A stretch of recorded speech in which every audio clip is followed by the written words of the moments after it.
causes God to have a controversy against a people, against a nation, against individuals? What makes God to have a controversy against someone? And it would have to be wrong living. It'd have to be unrighteousness. It'd have to be oppression. It'd have to be injustice. Anytime that's going on in a nation, in a family, in a people, you might say that God have a controversy against them. Amen. And whenever God have a controversy, that means sometime you're going to be in the storm, and we need a way out of the storm. Amen. Some people's in the storm right now because of the controversy that God have against them. When you look in the Middle East right now, over in Israel and Palestine, Hamas, that God have a controversy still against those people. And you can see, since God have a controversy against them, Sister Barbara, you can see that they're in a storm right now. Amen. And while they're in the storm, guess what? Lives are being lost while they are in the storm. Children's lives are being lost while they are in the storm. God is showing us what's going on in his chosen nation with his chosen people, because Israel is God's chosen people. Amen. You all remember back in the Bible, I know you're familiar with the story of who was it? Abraham, Isaac, and Ishmael. And God told Ishmael that you were going to be a wanderer because you're not of the promised seed. And he told Isaac is always going to rule over Ishmael.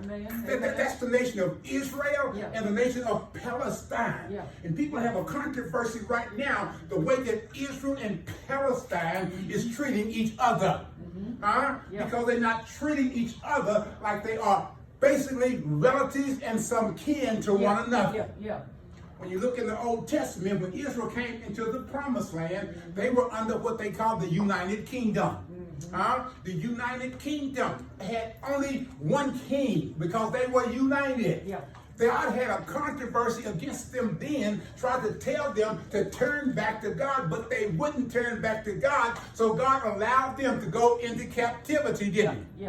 By the Babylonians. And what did God do? God divided that United Kingdom into two different kingdoms, one called the northern, one called the southern kingdom, one called Israel, one called Judah. That's who's fighting right now. Amen. I know we looking in Bible time, but if you look across the sea and across the television, you can see what's going on right now in the nation of Israel with the state of Palestine. You can see the war that's going on right now. People's lives are being lost. Why is all of that? All of that is because of injustice. Palestine feel like they're being treated injustice. They feel like they are being oppressed. Israel sometimes feel the same way. So there is a controversy between those two nations. And God has a controversy against both of them, even right today. But it just didn't start today. If you look at Micah, God sent Micah a long time ago because of the same bad, partially situation. Back then, they were still doing the same thing. They were rebellious. They were worshiping idols. They were oppressing one another. They had injustice going on. The rich were getting richer. The poor was getting poorer. That's been going on. What brought on God's controversy? God do not like injustice. God do not like unrighteousness.